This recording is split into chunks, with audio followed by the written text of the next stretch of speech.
শৈশব থেকেই আমার ভাই ছিল খুবই চঞ্চল। যখন তার বয়স ১৬-১৭ বছরে পৌঁছায় তখন তার মন ধীরে ধীরে পাড়া মেয়েদের প্রতি আকর্ষিত হতে থাকে। ভাইয়ের নাম ছিল অভিজিৎ, কিন্তু পাড়ার সকলে তাকে আদর করে অভি কি বলে ডাকত। দেখতে যেমন সুন্দর ছিল তেমনি তার মিষ্টি কথার মধ্যেও এমন এক ধরনের আকর্ষণ ছিল যে তার থেকে বড় বয়সী মহিলারাও তার সঙ্গে কথা বলার বাহানা খুঁজে বেড়াত। অভিজিতের আরেকটি বিশেষ গুণ ছিল, সে সাধারণত মহিলাদের সঙ্গে বন্ধুত্ব গড়ে তুলতেন যারা একা থাকতেন এবং বাড়ির দায়িত্বে ছিলেন। এতে তাদের সঙ্গে আলাপ আলোচনা ও দেখা করা সহজ হতো এবং কারো সন্দেহের চোখে পড়তে হতো না। একদিন আমার ভাই আমাকে এসে বলল, বোন, টিউশন পড়তে আসা সেই মেয়েটি বেশ চমৎকার। তার বয়সও কম আর মিষ্টি চেহারার জন্য সবাই ওকে খেয়াল করে। তবে তার পরিবারের কেউ তাকে খুব একটা খোঁজ খবর নেয় না। প্রায় টিউশন শেষে সে এখানে থেকে যায়, কিন্তু তার পরিবার কখনো জানতে চায় না সে কোথায় থাকে। তার কথা শুনে আমি কিছুটা অবাক হয়ে গেলাম। মনে হলো যেন তার মধ্যে একটু বেশি আগ্রহ তৈরি হয়েছে। তবুও চুপ করে রইলাম। কিছুক্ষণ পর সে বলল, তুমি যদি মেয়েটির সঙ্গে একবার পরিচয় করিয়ে দিতে তাহলে কাছে থেকে একবার দেখার সুযোগ পেতাম।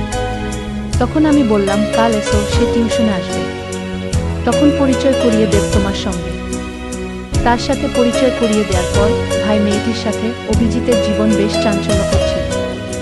তার অস্থির প্রকৃতির কারণে মহল্লার অনেক মহিলা ও মেয়েরা অসুবিধার সম্মুখীন হতো।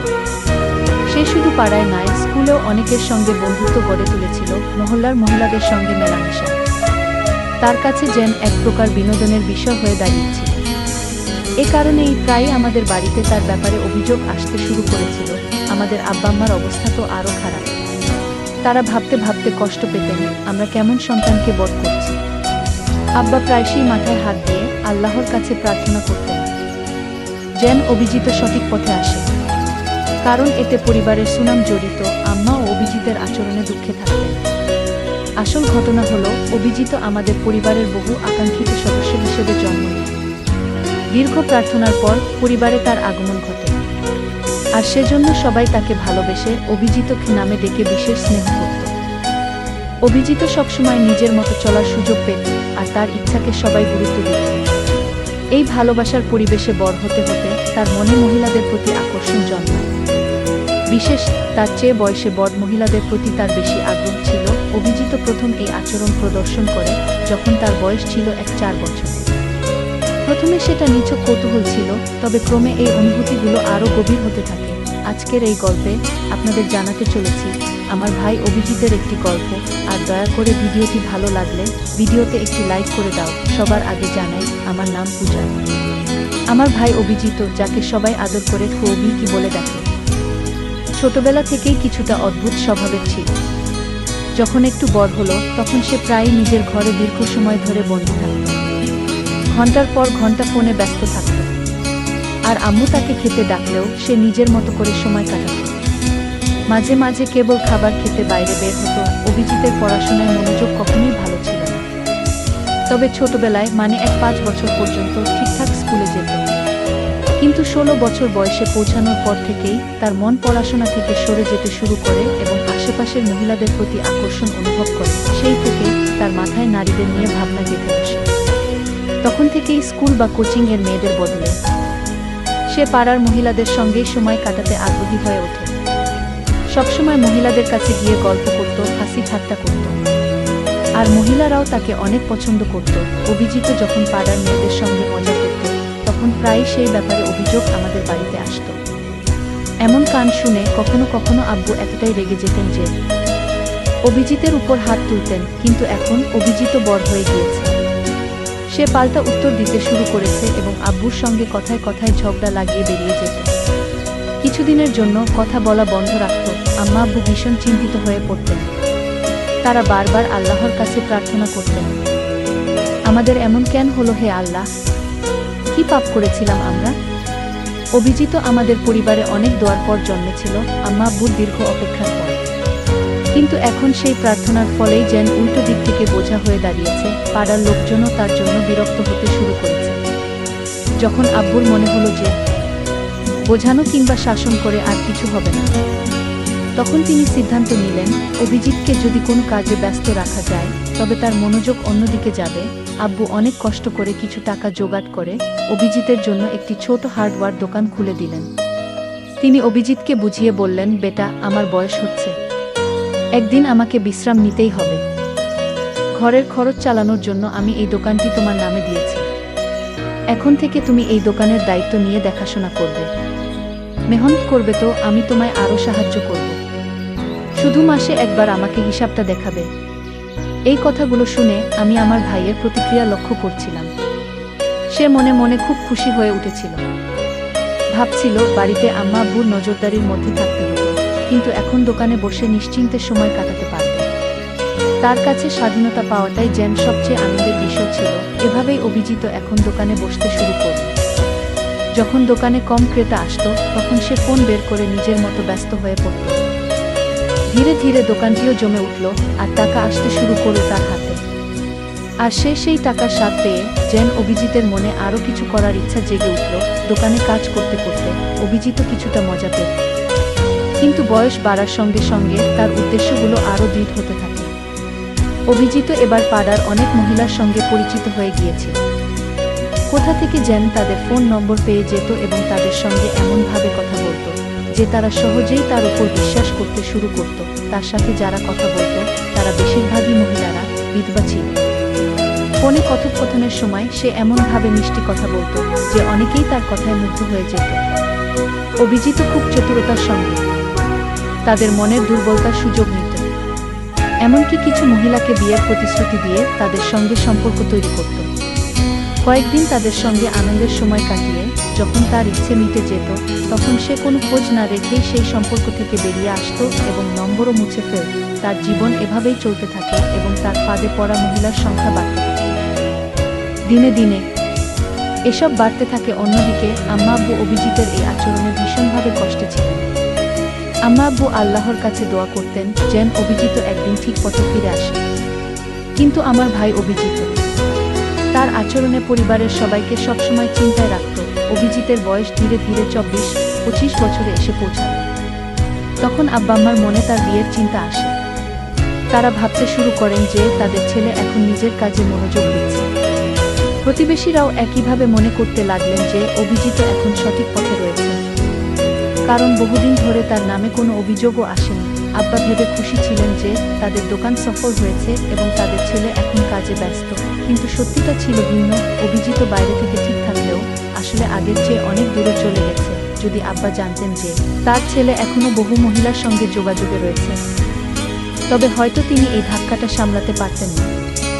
যখন আম্মা বা অভিজিতের জন্য মেয়ে দেখা শুরু করলেন এবং তাকে বললেন, বেটা, আমরা চাই তোমার বিয়ে হোক, আমাদেরও নাতি নাতনির মুখ দেখার ইচ্ছা, তখন অভিজিৎ হেসে বলল, আব্বা, আমার তো এখনো বয়সই হয়নি, আমার আরও সময় দরকার নিজের কাজে মনোযোগ দেওয়ার জন্য।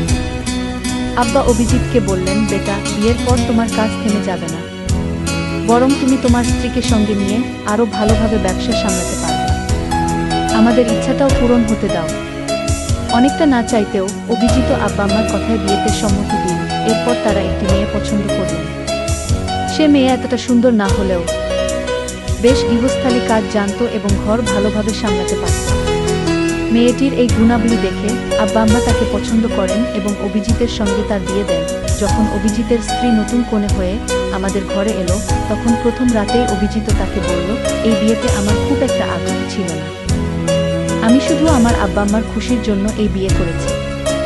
তাই তুমি বাড়িতে তাদের সেবা করবে, কিন্তু আমার ব্যাপারে কিছু বলবে না। আমি কি করি, কোথায় যাই, কি খাই, এসব নিয়ে কোনো প্রশ্ন করবে না। তার স্ত্রী কিছু না বলেই রাজি হয়ে গেলেন এবং সেভাবেই সংসার শুরু করলেন। অভিজিতের স্ত্রী তার কাজের মাধ্যমে শ্বশুর শাশুড়ির মন জয় করতে পারলেও অভিজিতের মন জয় করতে পারলেন না। তার পুরনো অভ্যাসগুলো বজায় ছিল এবং সে আগের মতোই বিভিন্ন মহিলার সঙ্গে সম্পর্ক রাখত। বয়স বাড়ার সঙ্গে সঙ্গে সে আরও নতুন উপায়ে মহিলাদের আকর্ষণ করতে শুরু করে। বিশেষ করে সে এমন মহিলাদের সঙ্গ বেছে নিত যাদের প্রাচুর্য ছিল এবং অভিজিৎকে তাদের জন্য কিছু খরচ করতে হতো না। এভাবেই অভিজিতের জীবন চলতে থাকে। তবে সময়ের ব্যবধানে সে কিছুটা সময় তার স্ত্রীর জন্য রাখত। তাদের বিয়ের 3 বছর পর তাদের 2 ছেলে হয়। তখন অভিজিতের স্ত্রী তাকে বোঝানোর চেষ্টা করল, দেখো, আমাদের এখন 2 সন্তান রয়েছে। তোমার উচিত ওদের প্রতি মনোযোগ দেওয়া, তুমি এভাবে রাতের পর রাত বাইরে থেকো না। আম্মা আব্বা বৃদ্ধ হয়ে গেছেন।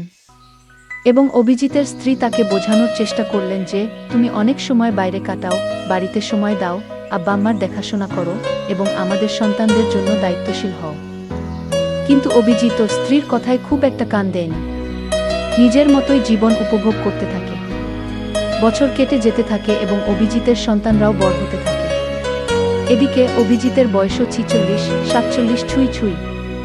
এই জীবনের পর্যায়ে এসে নতুন ধরনের চ্যালেঞ্জ আসতে শুরু করলো। তবে কি অভিজিৎ তার পুরনো অভ্যাসগুলো থেকে কিছু শিখতে পারবে? এটাই এখন দেখার বিষয়। যখন তার বয়স প্রায় 48-এ পৌঁছালো, তখনও তার চালচলন এমন ছিল যে কেউ বুঝতে পারত না যে সে এই বয়সের মানুষ। বরং সে সবসময় এক তরুণের মতো পোশাক পরিচ্ছেদে নিজেকে গুছিয়ে রাখত। আর্থিক দিক থেকেও কোনো অভাব ছিল না তার জীবনে। ভালো খাবার, দামি পোশাক আর রাজকীয় স্টাইলে সবকিছু। তার ব্যবসাও দিন দিন বাড়ছিল এবং সমাজেও তার নিজস্ব প্রভাব ছিল। এমনকি অনেক মহিলাও তার এই প্রভাবের দিকে আকৃষ্ট হয়ে তার কাছাকাছি আসত। একদিন হঠাৎই আমাদের পাড়ার এক ব্যক্তি প্রচণ্ড রাগ নিয়ে আমাদের বাড়িতে এল এবং সে এসেই বলল, বোনজি, দেখুন, আপনার ভাইয়ের ছেলে তো একেবারে সীমা ছাড়িয়ে গেছে। স্কুলের এক মেয়েকে বিরক্ত করছিল। এটা শুনেই আমি হতবাক হয়ে গেলাম। ভাবতে লাগলাম, আমার ভাই অভিজিৎ যখন ছোট ছিল তখনও ও কিছু অপকর্ম করেছিল, আর এখন তার ছেলেরাও সেই পথেই হাঁটছে। আমার ভাই অভিজিৎ ছোটবেলায় একটু দুষ্টু প্রকৃতির ছিল, অনেকটা বেপরোয়া স্বভাব।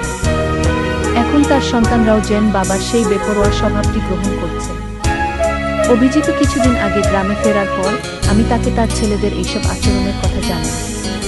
এতে সে বেশ চিন্তিত হয়ে পড়ে এবং তাদের সঠিক পথে ফিরিয়ে আনতে বোঝানোর চেষ্টা করে। কিন্তু ছেলেরা যেন বাবার নিজের ছোটবেলার কর্মকাণ্ডেরই প্রতিচ্ছবি। তারা তার কথা শুনতেই চায় না। অভিজিৎ উপলব্ধি করে তার ছোটবেলায় করা ভুলগুলোর ছায়া যেন এখন তার ছেলেদের মধ্যেই দেখতে পাচ্ছে। একসময় সে অতীতে ফিরে যায়। তার জীবনের একটি বিশেষ সময়ের কথা মনে পড়ে। তখন তার বন্ধুত্ব হয়েছিল একজন অভিজ্ঞ শিক্ষিকার সাথে, যিনি একাকী জীবন কাটাচ্ছিলেন এবং তিনি বিধবা ছিলেন। ধীরে ধীরে তাদের মধ্যে থাকা দূরত্বগুলো মুছে যেতে থাকে, আর সেই শিক্ষিকা যেন তার জীবনের সবচেয়ে বড় অনুপ্রেরণা হয়ে ওঠেন। একদিন গল্প করতে করতে সেই শিক্ষিকা হঠাৎ জানতে চান, তোমার কি আগে কখনো এমন অনুভূতি হয়েছে কারো সঙ্গে? আমার ভাই তখন তার পুরনো অভ্যাসে ফিরতে শুরু করল। একদিন সেই মহিলা তাকে বলল, তোমার তো পরিবার আছে, স্ত্রী, সন্তান, আর অন্য কোনো সম্পর্ক তো নেই, তাই তো? আমার ভাই তখন মৃদু হাসি দিয়ে বলল, না না, আমি তো কোনো অন্যরকম সম্পর্ক রাখি না। এই কথা শুনে সেই মহিলা একটু চিন্তায় পড়ে বললেন, তাহলে অবিবাহিত কারো সাথে কখনো এমন কিছু করোনি? ভাই তখন নিজের নিরীহ ভাব ধরে বলল, না, একদমই না। কিন্তু সেই মহিলা তার মিথ্যা বুঝে ফেললেন। এরপর কিছুক্ষণ চুপ থেকে বললেন, আমার কাছে এক মেয়ে টিউশনে আসে, দেখতে খুব সুন্দরী, তোমাকে ওর সাথে পরিচয় করিয়ে দেব। ভাই প্রথমে একটু অবাক হলেও মনে মনে খুশি হতে লাগল। সে ভাবল, কেন এই মহিলা এমন প্রস্তাব দিচ্ছেন? মনে মনে দ্বিধায় থাকলেও রাজি হয়ে গেল। মেয়েটির নাম শুনে তার চোখে এক অদ্ভুত আনন্দ ফুটে উঠল, কারণ কম বয়সী মেয়েদের দিকে তার একটু বেশি নজর থাকত। একদিন আমার ভাই আমাকে বলল, বোন, সেই মেয়েটি খুব সুন্দর, ছোট্ট বয়সের, মিষ্টি চেহারা। ওর পরিবারও ওকে তেমন একটা খেয়াল করে না। সে যখন টিউশনে আসে প্রায় রাতে থেকে যায়, অথচ ওর পরিবার থেকে কখনো জানতে চায় না সে কোথায় থাকে। ভাইয়ের কথাগুলো শুনে আমি একটু অবাক হলাম। মনে হলো সে যেন কিছুটা বেশি আগ্রহ দেখাচ্ছে। তবে কিছু বললাম না। কিছুক্ষণ পরে সে আমাকে বলল, একবার পরিচয় করিয়ে দাও তো মেয়েটার সঙ্গে, কাছে থেকে একটু দেখা উচিত। আমি তখন বললাম, কাল আসো, সে টিউশনে আসবে, তখন তোমার সঙ্গে পরিচয় করিয়ে দেব। পরের দিন দুপুরে অভিজিৎ এলো। সেই মেয়েটি পড়াশোনায় ব্যস্ত ছিল, আর তার চেহারা দেখে অভিজিতের চোখে অদ্ভুত এক উজ্জ্বলতা ফুটে উঠল। তবে মেয়েটি তার দিকে না তাকিয়ে নিজের বইয়ের মাঝে ডুবেছিল। অভিজিৎ কয়েকবার তার সঙ্গে কথা বলার চেষ্টা করল, কিন্তু মেয়েটি কোনো রকম সাড়া দিল না, বরং নিজের পড়ায় মনোযোগী থাকল। একদিন আমি জরুরি কাজে বাইরে যাচ্ছিলাম। যাবার আগে ভাইকে ইঙ্গিত করে বললাম, আমি কিছুক্ষণের জন্য বাইরে যাচ্ছি, তুই নিজের দায়িত্ব নিজেই সামলাবি। বাইরে যাওয়ার পর অভিজিৎ মেয়েটির দিকে এগিয়ে গেল এবং কথা বলার চেষ্টা করল। মেয়েটি প্রথমে একটু অবাক হলেও বিনয়ের সাথে কয়েকটা কথা বলল, কিন্তু এরপর মেয়েটি বুঝতে পেরে আর কথা বাড়াতে চাইল না। এই ঘটনার পর থেকে মেয়েটি আর পড়তে আসেনি। আমি ভাইকে এ বিষয়ে জানতে চাইলে সে শুধুমাত্র হেসে বিশ্বাসটা এড়িয়ে গেল। এতে পরিস্থিতি একটু জটিল হয়ে উঠল, আর আমি আশা করেছিলাম ভাই নিজের দায়িত্বের গুরুত্ব বুঝে সঠিক পথে চলবে। ভাই বলল, বোন, তুমি বুঝবে না, যারা একবার আমার সঙ্গে বন্ধুত্ব করে তারা প্রায়ই আবার দেখা করতে আসে। দেখো, কিছুদিনের মধ্যেই ও ফিরে আসবে। কিন্তু সেই প্রতীক্ষার দিন আর কখনো ফিরে এলো না। তখন ভাইয়ের মন একটু বেশি প্রায় সেই মেয়েদের দিকে আকৃষ্ট হতো। বিশেষ করে যাদের জীবনে কিছু অভাববোধ আছে তাদের প্রতি তার আলাদা একটা সহানুভূতি ছিল। প্রথমে ভাই কিছুদিন অপেক্ষা করেছিল, ভেবেছিল মেয়েটি আবার আসবে। কিন্তু সময় যেন অন্য কিছু ঠিক করে রেখেছিল। একদিন রাস্তায় হাঁটতে গিয়ে হঠাৎ একটি চেনা কণ্ঠ শুনে সে থমকে দাঁড়ায়। অবাক হয়ে ফিরে দেখে সেই পরিচিত মুখ, যে কিনা তার জীবনের পুরনো স্মৃতির এক অংশ ছিল। এ যেন অতীতের কোনো স্মৃতির হঠাৎ উপস্থিতি। ভাইয়ের মনে কিছুটা অপরাধবোধ জাগে, কারণ সে সেই মহিলার সঙ্গে কিছু সময় কাটিয়ে হঠাৎ চলে গিয়েছিল। মহিলা তখন তাকে থামিয়ে জিজ্ঞেস করলেন, তুমি কি জানো তোমার চলে যাওয়ার পর আমার জীবনে কি ঘটেছিল? ভাই প্রথমে কিছুটা অবাক হলেও মনোযোগ দিয়ে শুনতে শুরু করল। মহিলার চোখে কষ্টের ছাপ স্পষ্ট, আর মুখে জমে থাকা জীবনের দীর্ঘদিনের বেদনা ফুটে উঠছে। তিনি বলতে লাগলেন, তোমার চলে যাওয়ার পর আমার জীবন পুরোপুরি বদলে গিয়েছে। আমি যখন অন্তঃসত্ত্বা হয়ে পড়লাম, তখন আমার নিজের পরিবারের সদস্যরা আমাকে ভুল বুঝে বাড়ি থেকে বের করে দিল। অনেক জায়গায় ঘুরে একসময় এক ছোট্ট ভাড়া করা ঘরে আশ্রয় নিলাম। সেখানে মানুষের বাড়িতে কাজ করে কোনোভাবে নিজের দিন চালাতে লাগলাম। তোমার সঙ্গে দেখা হওয়ার পরে এতদিন পর শুধু একটা কথাই জানাতে এসেছি, আমার সন্তান তোমারই রক্তের অংশ। ভাই এই কথা শুনে যেন স্তব্ধ হয়ে গেল। সে হতবাক হয়ে বলল, কিন্তু কি প্রমাণ আছে যে সে আমার সন্তান? তখন মহিলা বলল, যদি বিশ্বাস না হয় তাহলে সন্তানের ডিএনএ পরীক্ষা করিয়ে দেখো, সত্যি নিজের চোখেই দেখবে। কথামতো মহিলা তার সন্তানের কিছু নখ কেটে নিয়ে এলেন এবং ভাইকে দিলেন। ভাই তার হাতে সেই প্রমাণ নিয়ে পরীক্ষার জন্য বেরিয়ে পড়ল। কয়েকদিন পর পরীক্ষার রিপোর্ট এলো এবং দেখা গেল মহিলার কথাই সত্যি। রিপোর্টে স্পষ্ট ছিল যে সেই সন্তান ভাইয়েরই। এই সত্যটা জানার পর ভাই নিজের ভুল বুঝতে পারল, কিন্তু তখন আর কিছু করার সময় ছিল না। এরপরের কয়েক মাস ভাই বারবার মহিলার কাছে গিয়ে প্রার্থনা করল যেন তাকে একবার সন্তানের সাথে দেখা করতে দেয়া হয়। প্রথমে মহিলা রাজি হননি, কিন্তু প্রায় 1.5 মাস পর তিনি ভাইকে তার বাড়িতে ডেকে নেন। সন্তানের ঘরের দিকে ইশারা করে বললেন, যাও তোমার সন্তানকে দেখো।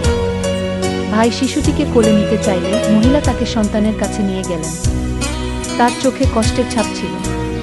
তিনি বললেন, আমি এতদিন একাই এই শিশুটিকে বড় করেছি, ও আমার একমাত্র সহায়, কিন্তু তুমি এসে আমাদের জীবনটা এলোমেলো করে দিয়েছ। একথা বলে মহিলা চলে গেলেন। বাচ্চাটি তখন অসুস্থ ছিল। টাকা না থাকায় তাকে ভালো কোনো চিকিৎসা করাতে পারেনি। ভাই মনে হলো যেন পায়ের নিচের মাটি সরে গেছে। শিশুটিকে বুকে জড়িয়ে ধরে সে দ্রুত হাসপাতালে নিয়ে গেল। ডাক্তার পরীক্ষা করে বললেন, শিশুটি মানসিক আঘাতে আছে। তার স্মৃতিশক্তি দুর্বল হয়ে গেছে এবং কিছুটা মানসিক ভারসাম্য হারিয়েছে। সে কখনো পুরোপুরি সুস্থ হবে কিনা বলা যাচ্ছে না। এসব কথা শুনে ভাইয়ের মন ভেঙে গেল। তবে নিজের ভুলের পরিণতি তাকে মেনে নিতেই হলো। এমন অবস্থায় সে ছেলেটিকে নিয়ে বাড়ি ফিরে এলো এবং তার যত্ন নেওয়া শুরু করল। রাতের পর রাত সে শিশুটির পাশে বসে থাকত, যত্ন করত। কিন্তু শিশুটি এক ভীতু চোখে শুধু তাকিয়ে থাকত, যেন ভাইকে চিনতেই পারছিল না। তার মনে এমন কোনো স্মৃতি নেই যা তাকে ভাইয়ের সঙ্গে সম্পর্কিত করে। এদিকে ভাইয়ের স্ত্রী বলল, আমার পক্ষে ওকে দেখা সম্ভব হলে দেখো, আমি আর ওকে সামলাতে পারবো না। ভাইয়ের নিজের ছেলেরাও বলল, এ কেমন ছেলে তুমি আমাদের সঙ্গে নিয়ে এলে?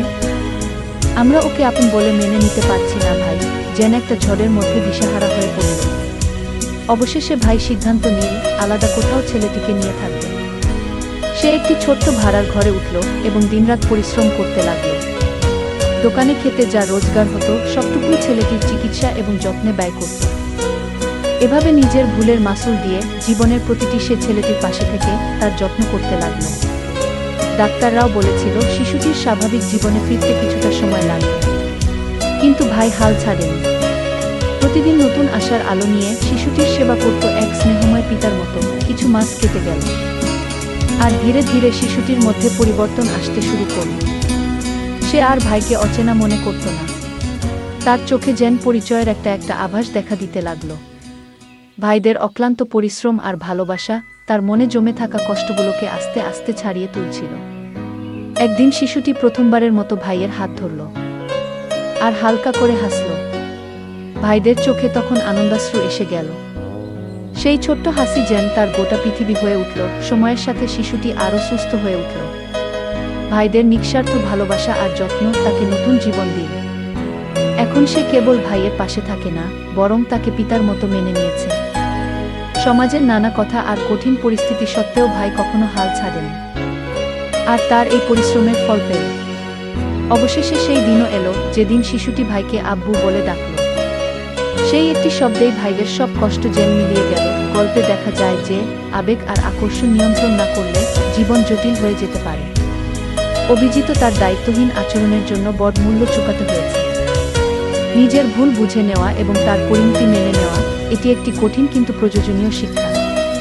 অভিজিৎ শেষ পর্যন্ত নিজের ভুলগুলো স্বীকার করে ছেলের প্রতি দায়িত্ব পালন করে, যা তার নিজের উন্নতির পথ উন্মোচন করেছে। গল্পের শেষে অভিজিৎ যখন তার সন্তানের প্রতি নিঃস্বার্থভাবে ভালোবাসা প্রদর্শন করে, তখন সেই ভালোবাসায় তাকে তার সন্তানের মন ও বিশ্বাস ফিরে পেতে সাহায্য করে। এটি প্রমাণ করে যে ভালোবাসা এবং যত্ন প্রায় সেই কঠিনতম পরিস্থিতিতেও পরিবর্তন আনতে পারে। অভিজিৎ তার ভুল বুঝে এবং একাকী কষ্ট ভোগ করলেও তার পরিবার, বিশেষত ভাইয়ের মতো কেউ পাশে থাকলে জীবন আরও সহজ হতো। পরিবারের ভালোবাসা এবং সমর্থনের গুরুত্বকে এই গল্পটি খুব সুন্দরভাবে তুলে ধরে। অভিজিতের জীবনের চঞ্চল স্বভাব এবং নিয়ন্ত্রণহীন আকর্ষণ তার জীবনে বিপর্যয় ডেকে আনে। গল্পের শুরুতে দেখা যায় তার অস্থির স্বভাবের কারণে সে প্রায়শই ভুল সিদ্ধান্ত নিয়ে বসে, যার মধ্যে তার পরিবারের প্রতি দায়িত্বের ঘাটতি স্পষ্ট। অন্যদের জীবনে ঢুকে পড়া এবং নিজের আকর্ষণকে সঠিকভাবে নিয়ন্ত্রণ না করার জন্য শেষ পর্যন্ত তার নিজের জীবনই ধ্বংসের মুখে পড়ে। এটি শেখায় যে আমাদের আবেগ এবং দায়িত্বের মধ্যে ভারসাম্য বজায় রাখা কতটা জরুরি, কারণ অসচেতনভাবে নেওয়া সিদ্ধান্ত আমাদের এবং অন্যদের জীবনকেও ক্ষতিগ্রস্ত করতে পারে। বন্ধুরা, যদি এই গল্পটি ভালো লেগে থাকে তাহলে দয়া করে ভিডিওটি লাইক করুন এবং আমাদের চ্যানেলটি সাবস্ক্রাইব করুন। পাশে থাকা বেল আইকনটি প্রেস করুন, যাতে করে আমরা যখনই নতুন ভিডিও আপলোড করি তার নোটিফিকেশন সবার আগে আপনার কাছে পৌঁছে যায়। ধন্যবাদ। দেখা হবে আমাদের পরবর্তী ভিডিওতে।